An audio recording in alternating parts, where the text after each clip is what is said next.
Joining me now, two-time Democratic governor of Montana, Brian Schweitzer. Thanks so much for joining me, Governor. Appreciate it. Good to be on.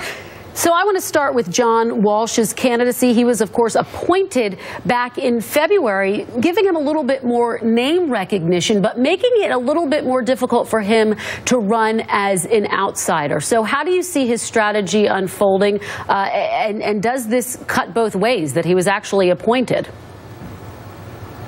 Well, understand Montana politics. You need to know that during the last 60 years, 16 presidential elections, only one Democrat has got to 50%. That was LBJ. Now, Clinton won Montana with 37% because old big ears, remember that, Perot? He got 25% in Montana. But let's get to John Walsh and this Senate race. If the election were held today, Steve Daines would probably win it. He is the congressman, first-term congressman, and this is a low-information election right now. People don't really know John Walsh, and they don't know Steve Daines. John Walsh still has to win a primary. John Bollinger and a fellow by the name of Dirk Adams are in that primary. If that primary election were held today, it would be too close to call.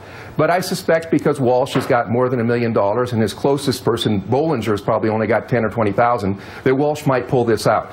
Now let's get to the general election. If the general election were held today, I think Daines gets to about 50% and probably Walsh gets to about 40%. But a lot can change between now and election. They are still introducing themselves. John Walsh is a good guy. I appointed him Adjutant General of Montana National Guard. He led the Montana National Guard to Iraq. He stood with Montana men and women in harm's way. And I think people won't forget that about John Walsh. So, Governor, you're a Democrat saying that you think the Republican right now has the best chance of winning this Senate race. So what is your message to John Walsh? What does his message need to be in Montana to win this election and to help Democrats hold on to the Senate? Because if they lose this race, they could lose the Senate. Well, he has to continue to be the outsider because I got to tell you that Congress is about as popular as a cockroach right now in Montana, like the rest of the country. And now John Walsh has been appointed, so he's going to have a few votes in the Senate, but he is the consummate outsider.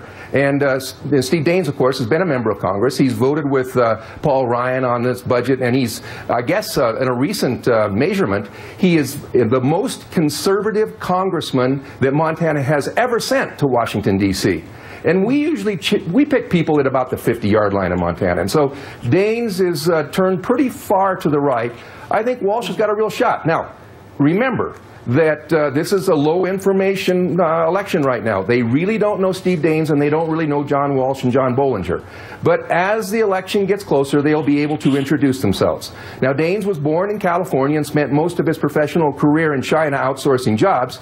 John Walsh, born in Butte, Montana, led the Montana National Guard to war in Iraq. He's a Butte guy, he's a Montana guy, and nobody can take that away from John Walsh.